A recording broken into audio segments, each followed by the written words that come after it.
Shalom semua, patang ajar kita cari tahu kunci bertanpa dengan penusah.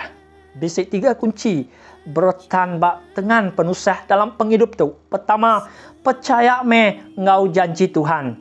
Bak penghujung hidup Joshua menyari. Dalam buku Joshua bagi 23 ayat 14. Ia berjaku. Genap semaya ti udah digagak ya.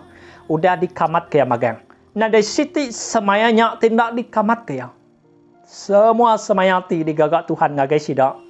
Dikamat ke yang magang. Di pedak mata sidak. Makanya megang ngau kita menyari cari tu. Ketegal semaya Tuhan.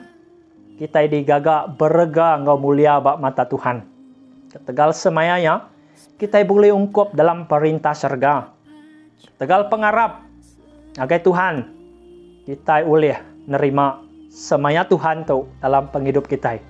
Karena iman itu timbul dari pendengaran dan dari hati. Untuk itulah kita harus terbuka dengan firman Tuhan Bapak Ibu, yaitu hati kita. Dan yang kedua, lihat hati dan tekun. Entai kita dekat mujur, ngau nyulut apa yang menjadi. Hidup lihat hati dan tekun. Lalu kerja kami utaiti badas dengan lihat hati dan tekun. Dalam bab Hebrew bagi 10 ayat 36, kita menggunakan tititan.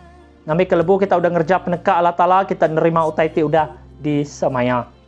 Makanya maka dalam cerita Moses, bangsa Israel keluar dari Mesir dari perbudakan, dalam perjalanan mereka tiba-tiba menyari tidak kena penusah. Habis makai, habis air dihirup, ngau penusah dibukai. Teng tajak pihak Tuhan tetap nyaga sidak. Tuhan tetap ngenyawa ke sidak di patok ular, ngau penusah dibukai. Namun mereka mulai bersungut-sungut kepada Tuhan. Saat itulah perlindungan Tuhan seakan hilang dari mereka.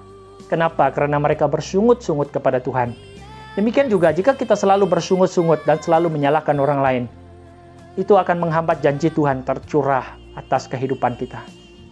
Ingatlah Bapak Ibu, ada badai yang memerlukan waktu yang panjang untuk pada akhirnya reda. Ada pula badai yang terjadi dalam waktu yang singkat. Saat badai atau saat proses sedang berlangsung, tetaplah tekun, sabar, dan kuat. Jangan menyerah. Ingat tuh Bapak Ibu. Dan yang ketiga, belajar baru hati. Tuhan narindo ngau orang ti sombong. Tang Tuhan mereniang ngagai orang ke baru hati. Keangkuhan Bapak Ibu dan kesombongan dapat menjadi penyebab timbulnya badai dalam hidup kita. Yaitu keangkuhan dan kesombongan. Kadang Tuhan melakukan hal yang menyakitkan. Agar Bapak Ibu, keangkuhan dan kesombongan kita dipatahkan dan kita dibentuk menjadi orang yang rendah hati.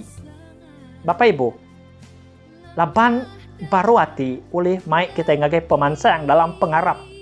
Lalu pengarap kita semakin kuat lagi di dalam Tuhan. Ingat ketegal pengasih Tuhan Yesus kita oleh ngalah kedua perkara itu. Keangkuhan dan kesombongan. Bukan dengan kekuatan kita sendiri, tapi ketegal pengasih Tuhan Yesus udah diberi yang agak kita boleh ngalah ke ngancur ke keangkuhan dan kesombongan dalam hati kita. Puji Tuhan. Tok 3 kunci bertanpa dengan penusah dalam penghidup tu. Pertama tadi dia nyak menyadi kita mesti percaya ngau janji Tuhan, lihat hati dan tekun, ngau kepenuh dia belajar baru hati. Shalom semua, Tuhan Yesus menyayangi semua kita. Haleluya.